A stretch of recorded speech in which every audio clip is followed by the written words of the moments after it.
Om Swastiastu. Halo anak-anak, selamat pagi. Berjumpa kembali hari ini bersama Bapak.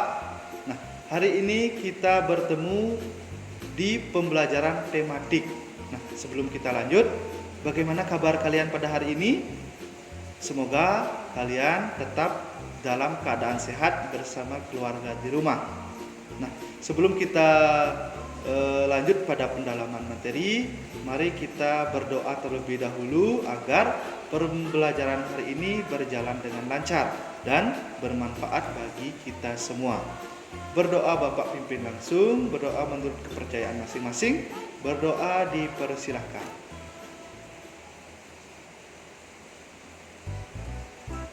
Berdoa selesai.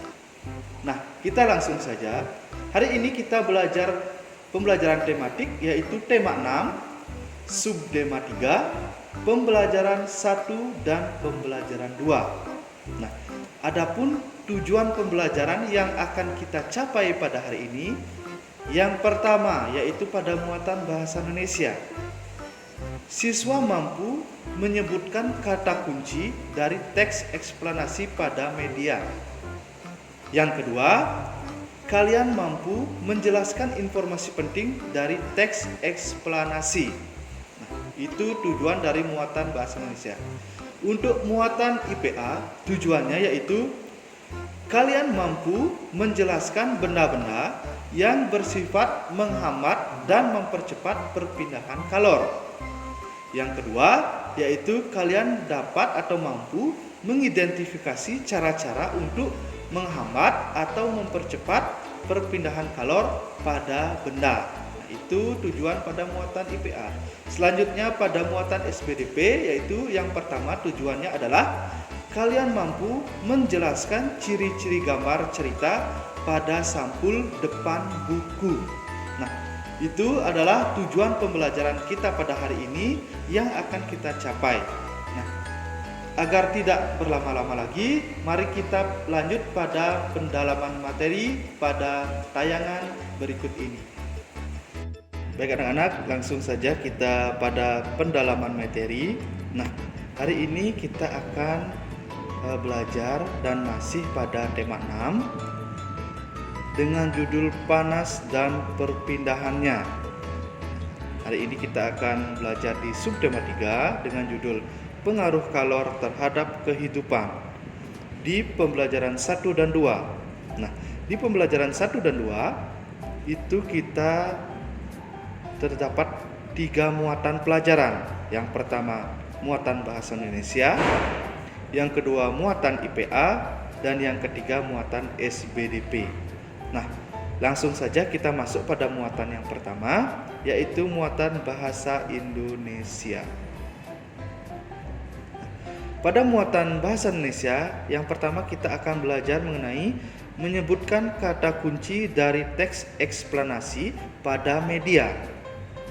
Nah, sumber informasi dapat berasal dari media cetak seperti buku, ensiklopedia, koran, majalah, dan buletin, atau media elektronik seperti buku elektronik atau e-book.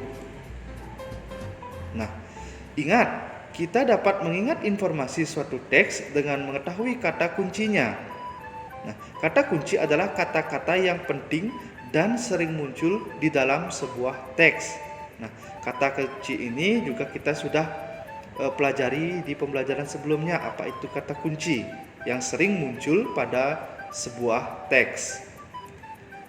Selanjutnya, masih pada muatan bahasa Indonesia, kita belajar mengenai menjelaskan informasi penting dari teks eksplanasi.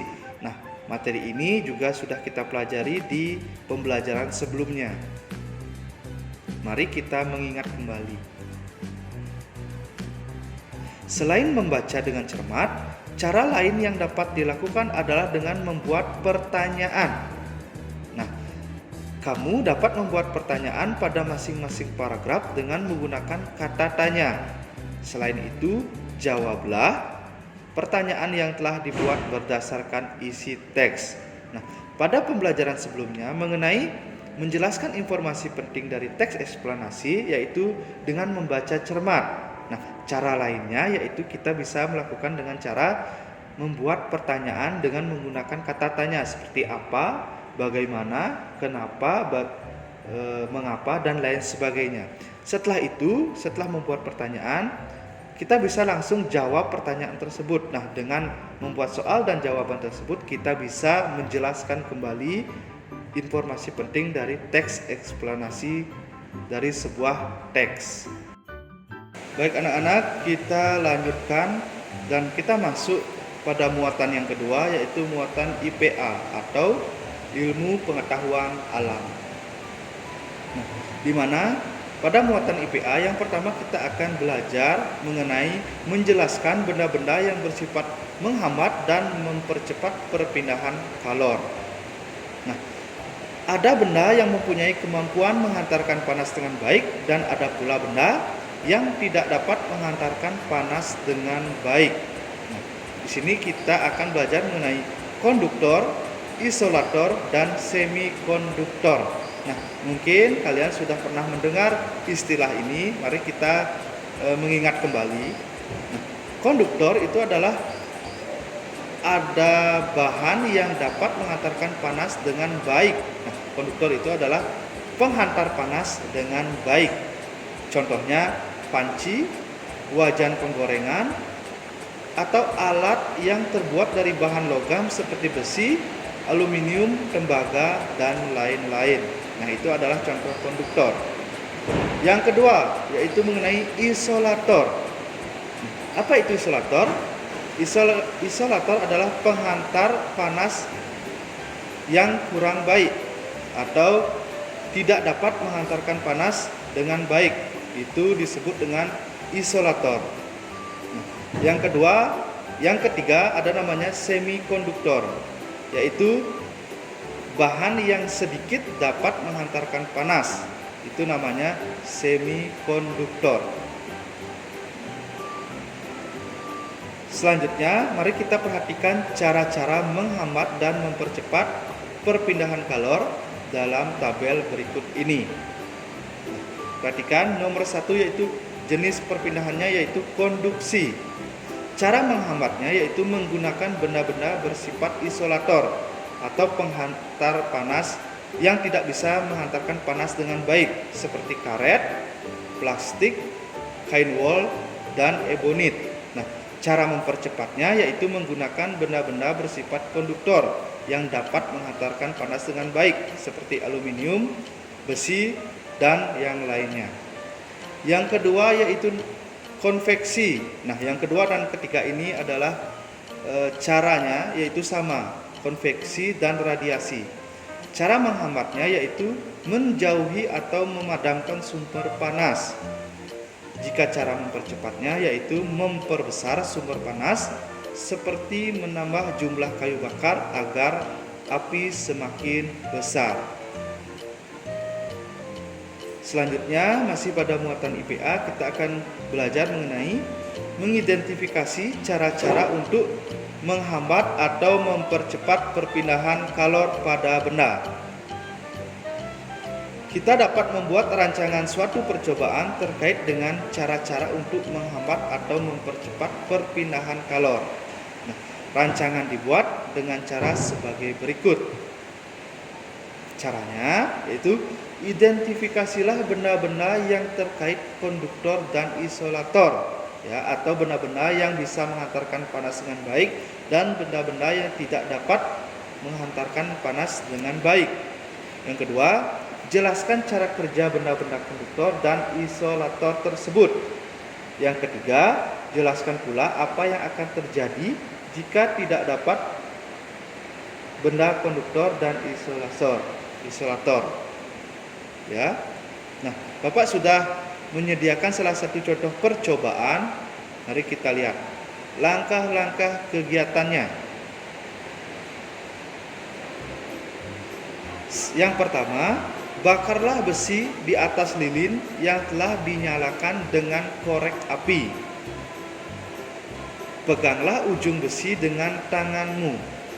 Bila kamu telah merasakan panas, segera pindahkan besi dari nyala api. Nah, sesuai alatnya, yaitu bendanya, yaitu besi. Sudah jelas besi itu bersifat konduktor atau menghantar panas dengan baik. Sudah jelas seketika besi itu akan panas dan membuat tangan kita panas.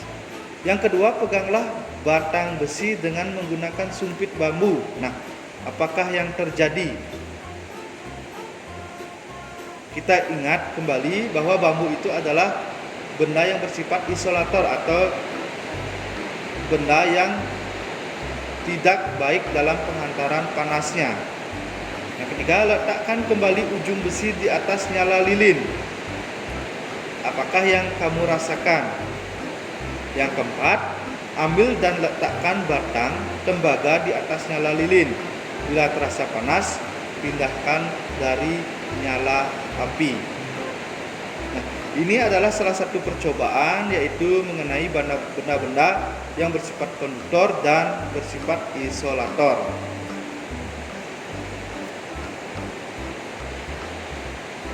Selanjutnya, lapisilah tembaga dengan kayu pada bagian ujung yang kamu pegang.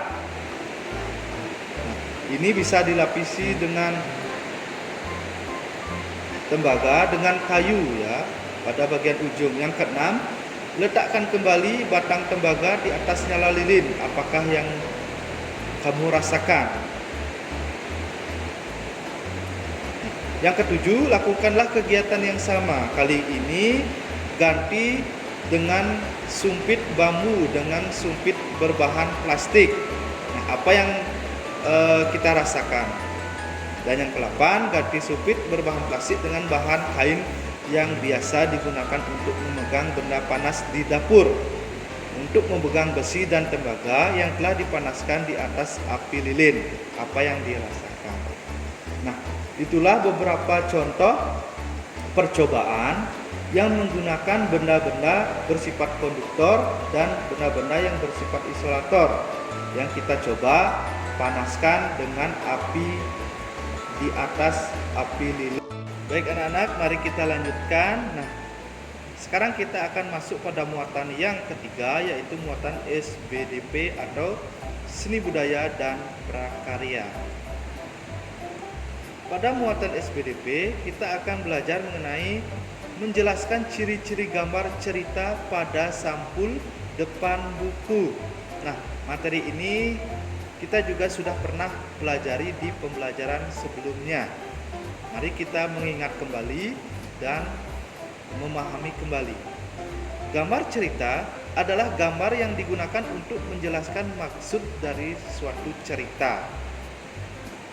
Nah, gambar sampul depan buku juga memiliki ciri-ciri sebagai berikut. Mari kita perhatikan. Yang pertama, gambar berisi tentang isi buku. Yang kedua, gambar yang disajikan harus menarik.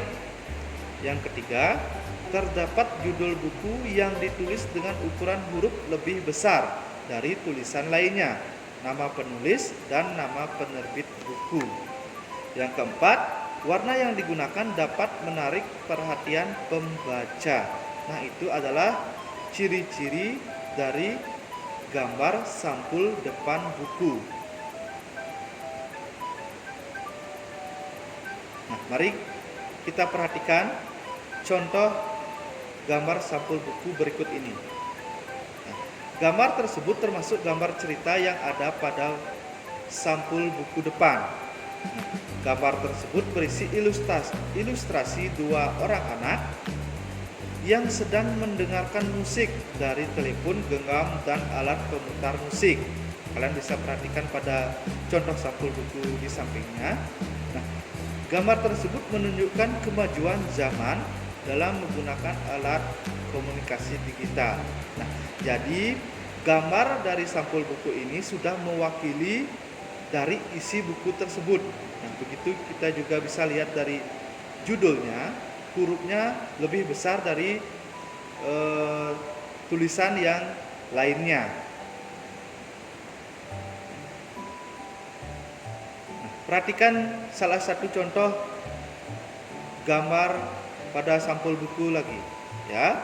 Nah, perhatikan gambar cerita dari buku pelajaran. Ceritakan kesan yang kamu tangkap dari gambar berikut ini. Nah, mari kita lihat gambarnya, perhatikan gambar sampul bukunya. Menceritakan gambar seorang guru yang sedang berdiskusi dengan 6 siswanya tentang cita-cita mereka. Buku ini merupakan buku kegiatan belajar siswa. Nah, dari sampul atau gambar sebuah buku kita bisa melihat bahwa apa yang akan kita pelajari di buku tersebut. Kita bisa lihat dengan judulnya dan gambar yang mewakili isi buku tersebut. Nah, sekian pembelajaran kita pada hari ini anak-anak. Bagaimana perasaan kalian? Tentunya menyenangkan ya. Nah, sebelum kita mengakhiri pembelajaran kita pada hari ini, mari kita simpulkan pembelajaran kita hari ini pada tema 6, subtema 3, dan pembelajaran 1 dan pembelajaran 2. Nah, adapun kesimpulan yang pertama yaitu pada muatan bahasa Indonesia mengenai kata kunci pada teks eksplanasi. Nah, kata kunci itu adalah kata-kata yang penting dan yang sering muncul pada sebuah teks. Nah, itu adalah kata kunci. Nah, sumber informasi juga dapat berasal dari media cetak seperti buku, koran, majalah, dan lain-lainnya. Jadi, kata kunci itu kita temukan pada sebuah teks, kata yang sering muncul ya pada sebuah teks atau kata yang penting dalam sebuah teks. Nah, kesimpulan yang kedua mengenai informasi penting dari teks eksplanasi. Nah, selain membaca dengan cermat, yaitu dengan membuat pertanyaan, kita juga mampu melakukan atau menjelaskan kembali informasi penting dengan membuat pertanyaan dengan menggunakan kata tanya apa, bagaimana, siapa, dan lain sebagainya. Nah, setelah membuat pertanyaan tersebut, kalian lanjut dengan menjawab pertanyaan yang sudah dibuat. Nah, dengan cara itu kita mampu menjelaskan kembali informasi penting dari teks eksplanasi. Kita lanjut pada kesimpulan muatan IPA mengenai benda-benda yang bersifat menghambat dan mempercepat perpindahan kalor. Nah, di mana di sana ada yang dinamakan konduktor, isolator, dan semikonduktor. Yang di mana konduktor itu adalah penghantar panas yang baik, isolator adalah alat atau yang tidak dapat menghantarkan panas dengan baik, sedangkan semikonduktor adalah bahan yang sedikit dapat menghantarkan panas ya. Itu beberapa istilah atau penghantar atau penghambat perpindahan kalor. Yang kedua mengenai cara-cara untuk menghambat atau mempercepat perpindahan kalor, mengidentifikasi ya. Kalian bisa gunakan itu dengan percobaan-percobaan menggunakan benda yang bersifat konduktor bisa, apa yang terjadi, dan menggunakan benda yang bersifat isolator, apa yang terjadi itu bisa dilakukan dengan percobaan ya.